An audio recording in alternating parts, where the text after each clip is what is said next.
Baik, saya akan menjelaskan mengenai sejarah sel.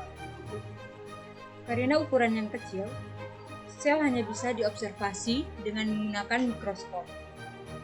Sel pertama kali ditemukan pada tahun 1665 oleh Robert Hooke dengan menggunakan mikroskopnya saat ia sedang mengamati penutup botol yang terbuat dari kayu. Yang diamati oleh Robert Hooke adalah ruang kosong yang berbentuk seperti sarang lebah. Dari situ muncullah istilah sel dari bahasa Latin, yaitu cella, yang artinya ruang kecil. Namun, yang diamati sebenarnya oleh Robert Hooke adalah dinding sel yang kosong dari jaringan tumbuhan yang sudah mati.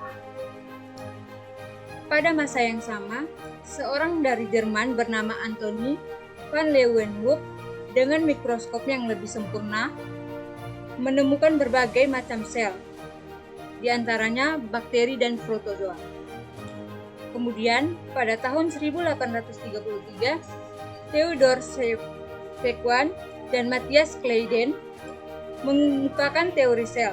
Yang pertama, semua organisme terdiri dari satu atau lebih sel. Yang kedua, sel merupakan unit struktural kehidupan. Selanjutnya, pada tahun 1855, Rudolf Virchow, patologis dari Jerman, mengemukakan prinsip ketiga dari sel, yaitu sel hanya bisa muncul dari pembelaan yang sudah ada dari sebelumnya. Sifat dasar sel. Yang pertama, semua sel menyimpan informasi genetikanya dalam bentuk kode kimia, yaitu DNA, yang tersusun atas sekuen-sekuen dari 4 monomer adenin, timin, guanin, dan sitosin. Yang kedua, sel mereplikasikan informasi genetikanya dengan menggunakan strain DNA sebagai template polimerasi untuk membuat strain baru.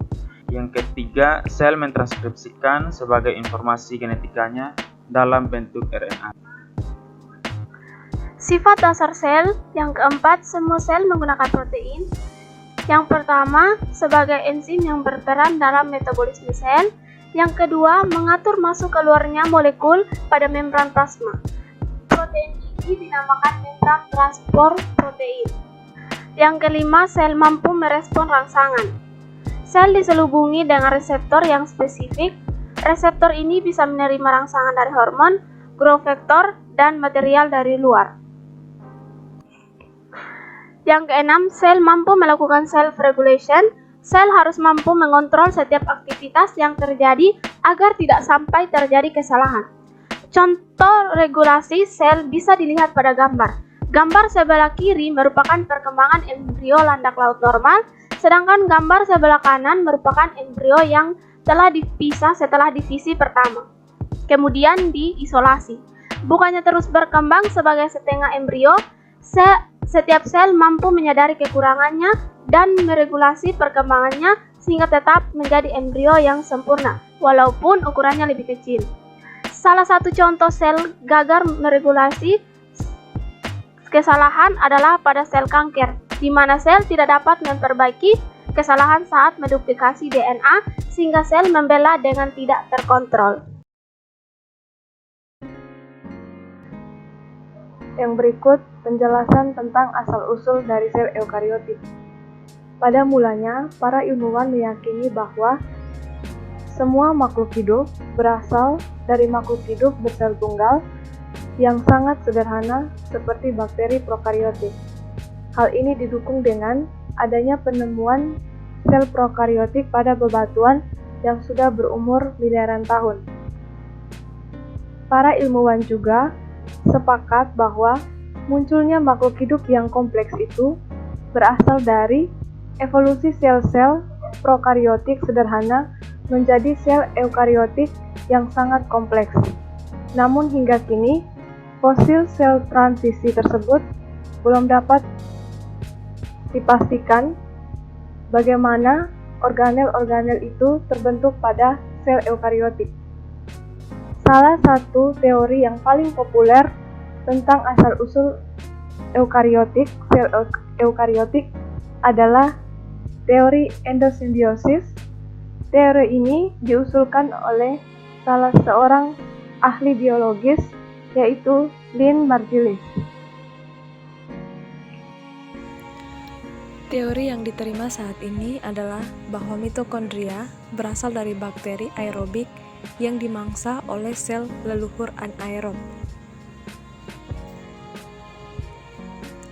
Terhindar dari pencernaan, bakteri tersebut kemudian berevolusi dalam simbiosis dengan sel pemangsa dan keturunannya.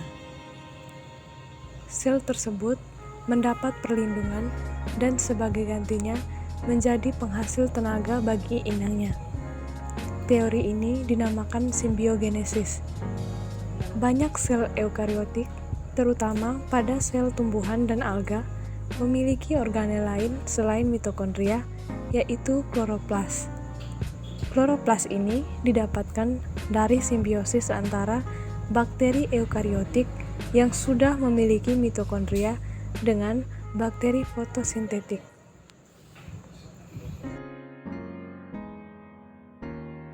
Selanjutnya kami akan membahas persamaan dan perbedaan antara sel prokariotik dan eukariotik. Poin pertama yang akan dibahas adalah persamaan pada kedua sel. Kedua sel memiliki konstruksi membran plasma yang mirip, dan juga informasi genetiknya sama-sama terkode dalam DNA. Kedua sel memiliki mekanisme transkripsi dan translasi informasi genetik yang sama, dan juga ribosom yang mirip. Jalur metabolismenya juga sama. Kedua sel memiliki mekanisme fotosintesis yang sama, contohnya pada cyanobacteria dan tumbuhan hijau. Mekanisme sintesis protein membran pada kedua sel sama dan memiliki struktur proteosom yang sama. Filamen sitoskeletal kedua sel dibentuk oleh protein, sama seperti aktin dan tubulin. Pada poin kedua yang akan dibahas adalah ciri pada sel eukariotik yang tidak terdapat pada sel prokariotik. Sel eukariotik memiliki membran inti. Sel ini memiliki kromosom kompleks yang terdiri dari DNA dan protein yang berhubungan dan mampu memadat. Sel eukariotik memiliki organ-organ sitoplasma yang kompleks, diantaranya retikulum endoplasma, badan Golgi, lisosom, endosom, peroksisom, dan glukosom. Sel ini memiliki mitokondria dan kloroplas.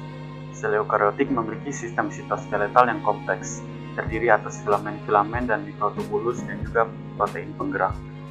Sel ini memiliki flagela dan silia yang kompleks. Sel eukariotik mampu melakukan fagositosis, yaitu menelan suatu material dengan membran plasma. Sel eukariotik pada sel tumbuhan terdapat dinding sel yang mengandung selulosa. Pembelahan sel menggunakan benang-benang mitosis yang memisahkan kromosom. Pada sel ini terdapat 2 salinan gen per sel, 1 dari setiap orang tua. Kemudian pada sel eukariotik terdapat 3 jenis enzim penghasil RNA. Dan reproduksi pada sel eukariotik membutuhkan meiosis dan pembuahan.